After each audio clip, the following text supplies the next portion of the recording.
Shalom. Giving all praises to Yahweh by Shemi Hawashai. Double honors to the apostles, elders of Great Millstone. May Yahweh by Shemi Hawashai's peace be bestowed unto you, hopefully elect. I'm your brother Yahweh Call from the Great Millstone, Orlando. And first of all, fair use. I'm not making any type of monetary gain off of this clip here that I'm going to show. Going into this so-called royal family with the so-called royal toast, dealing with Trump and his visit to the UK. All right, so-called King Charles, giving this speech or whatnot. And like I said, I want to play pretty much it's about a 10-minute speech, and I just want to play the latter half of the speech. Because Esau in his mindset. I'm gonna grab this real quick. It goes to show you the pride of Esau, which is all of Yahweh by Shemi Hawashai. The Lord has Esau in the trick bag. You see, these devils really think that they're going to just continue on. But as I'm going to get in the book of Amos, I'm going to get that. But when you read the first few chapters, Yahweh by Shemi Hawashai, he's cursing the nations out, but he's also cursing Israel out. And you just got to think, because here it is, Yahweh by Shemi Hawashai, he got Jake. He didn't allow Jake to eventually. The Lord dealt with Jake. And it's just like, how much more when it comes to a nation of people that the Lord hates. So I'm going to grab this real quick. It's Psalm 49:11. Their inward thought is that their houses shall continue forever, and their dwelling places to all generations. They call their lands in their own names.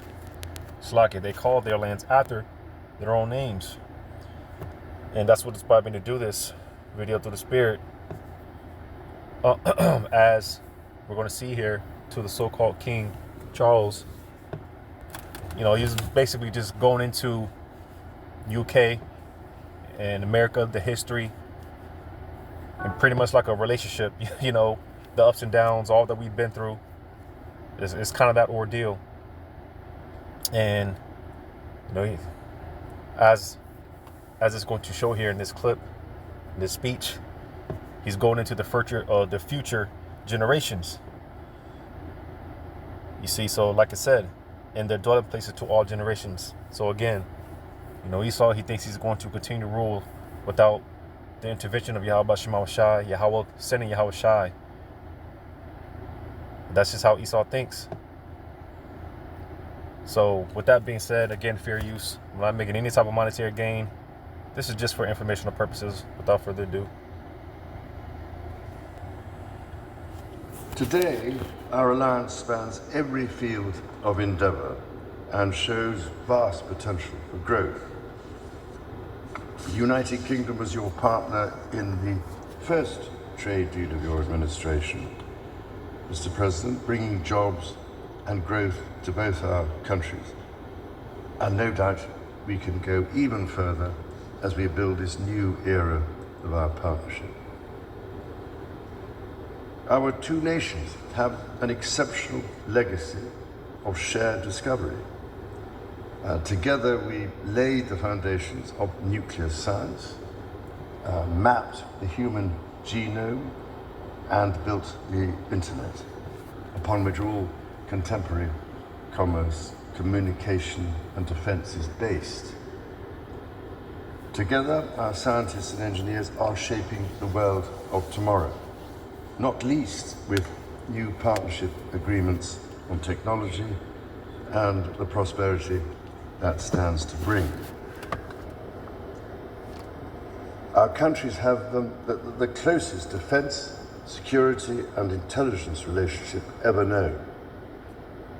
In 2 world wars, we fought together to defeat the forces of tyranny. Today, as tyranny once again threatens Europe, we and our allies stand together in support of Ukraine to deter aggression and secure peace. And our AUKUS submarine partnership with Australia sets the benchmark for innovative and vital collaboration. The successes of the British Redcoats and of George Washington's Continental Army today stand shoulder to shoulder, brothers and sisters in arms, protecting the freedoms we both cherish. Our countries are working together in support of crucial diplomatic efforts, not least of which, Mr. President, is your own personal commitment to finding solutions to some of the world's most intractable conflicts in order to secure peace. In striving for a better world, we also have a precious opportunity to safeguard and to restore the wonders and beauty of nature for the generations who follow us. We share the ambition and determination to preserve our majestic lands and waters, above all, to ensure that we have clean water, clean air, and clean food. Our legacy for the next 250 years and beyond is to ensure that our children, grandchildren, and those who come after them can experience the awe and magnificence of the natural treasures found in the countryside, on the coasts, in the seas, and in the national parks established by your predecessors and mine. Mr. President, Mrs. Trump, the bond between our two nations is indeed a remarkable one.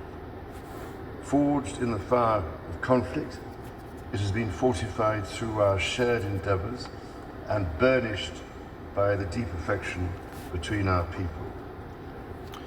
So you see, play that back.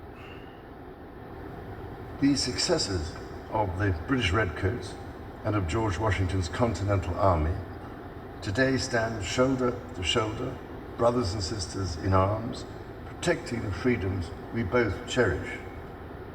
Our countries are working together in support of crucial diplomatic efforts, not least of which, Mr. President, is your own personal commitment to finding solutions to some of the world's most intractable conflicts in order to secure peace. In striving for a better world, we also have a precious opportunity to safeguard and to restore the wonders and beauty of nature for the generations who follow us. We share the ambition and determination to preserve our majestic lands and waters, above all, to ensure that we have clean water, clean air, and clean food. Our legacy for the next 250 years and beyond is to ensure that our children, grandchildren, and those who come after them can experience the awe and magnificence of the natural treasures found in the countryside, on the coasts, in the seas, and in the national parks established. So it's a proud statement. Again, Esau, man, they really think that they're gonna be here another 200 plus years. They think they're just going to continue to reign on wickedness and things of that nature. But newsflash, Yahweh Shemel Shah, like it says in Isaiah 14, he's coming to cut off. I'm gonna go to that. Isaiah 14.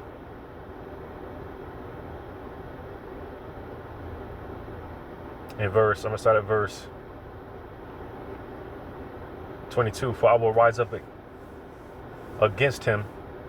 For I will rise up against them, saith the Lord of hosts, and cut off from Babylon the name, and remnant, and son and nephew, saith the Lord. You see, because according to the law, And it goes to show you Esau, they although they try to tell you that they don't believe and things of that nature, but they know, and they definitely know a thing of reincarnation. All right. Because Esau, talking about these elites, and this is why they do a lot of let's say close related breeding to keep that line pure, right? As far as the wealth that they've gathered up and things of that nature, because they know they're coming back. They know they're coming back. You see, but like I was saying, according to the law, when let's say the husband dies,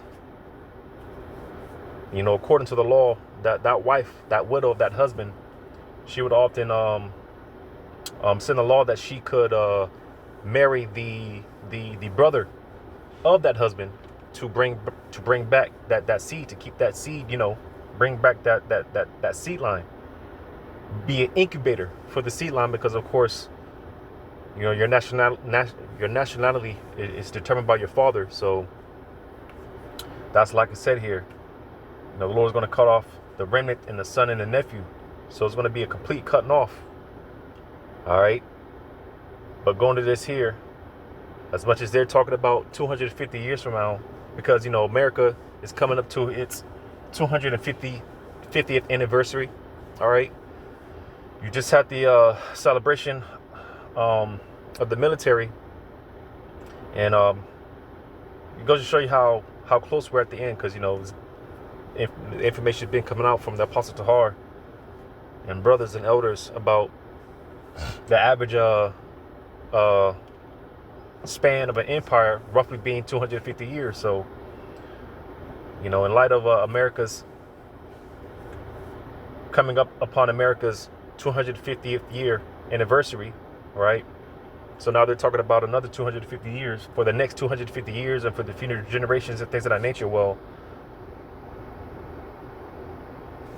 I'm gonna go to this in Psalm 109. I'm gonna start at verse 8. Let his days be few, and let another take his office. Like the scriptures say, when the Lord, he's coming down to take the wicked down and set up one that profiteth the earth, roughly paraphrasing.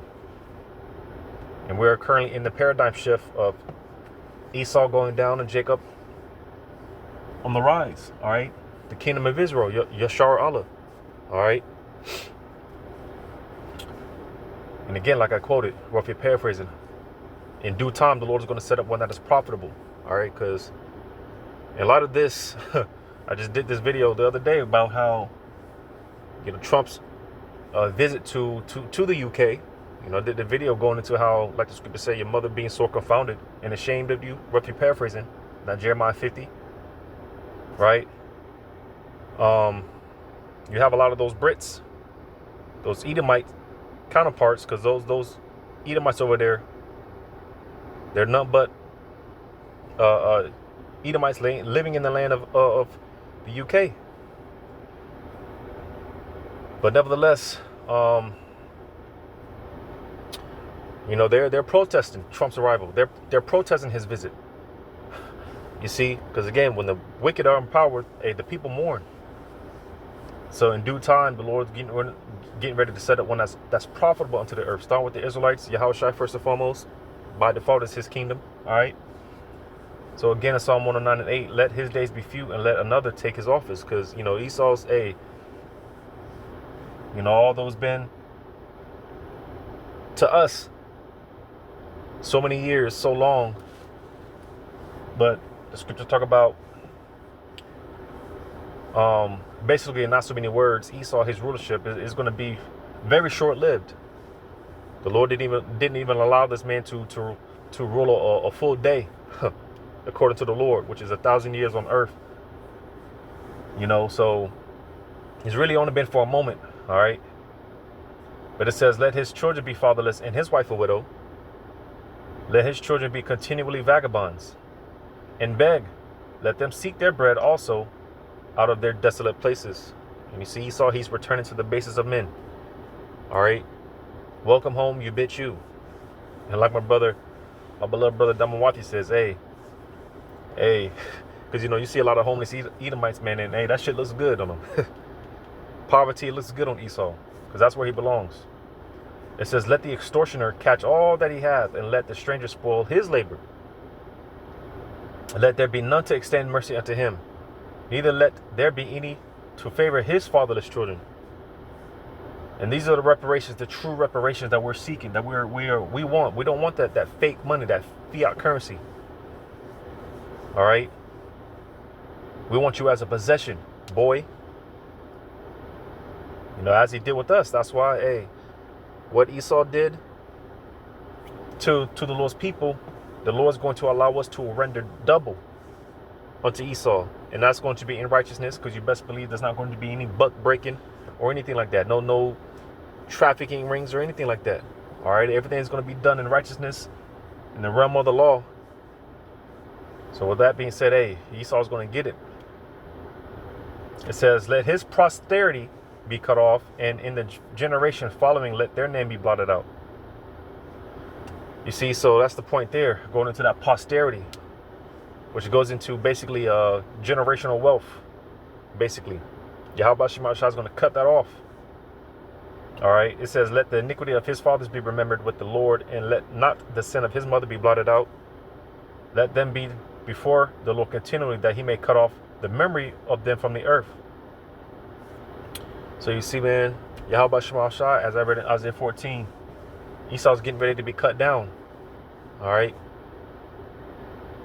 I'm going to go to this now in Amos, because like I said, the first few chapters, Yahweh Shema Shah, through the prophets, is cursing the nations out, but he's also cursing Jake out.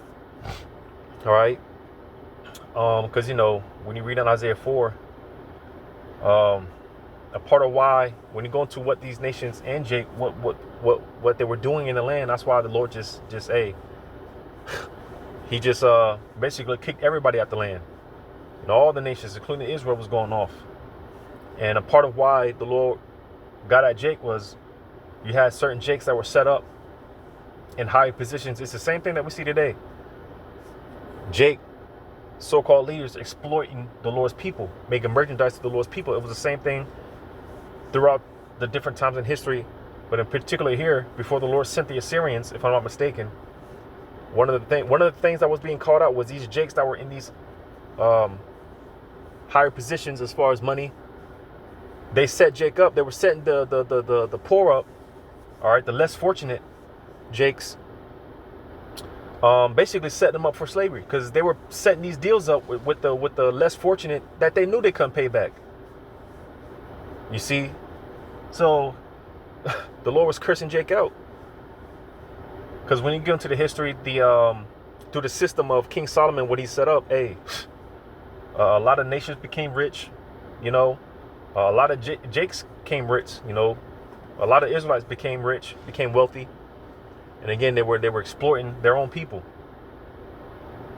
So in Amos 4:1, hear this word, ye kin of Bashan, that are in the mountain of Samaria, which oppress the poor, which crush the needy, which say to their masters, bring, and let us drink.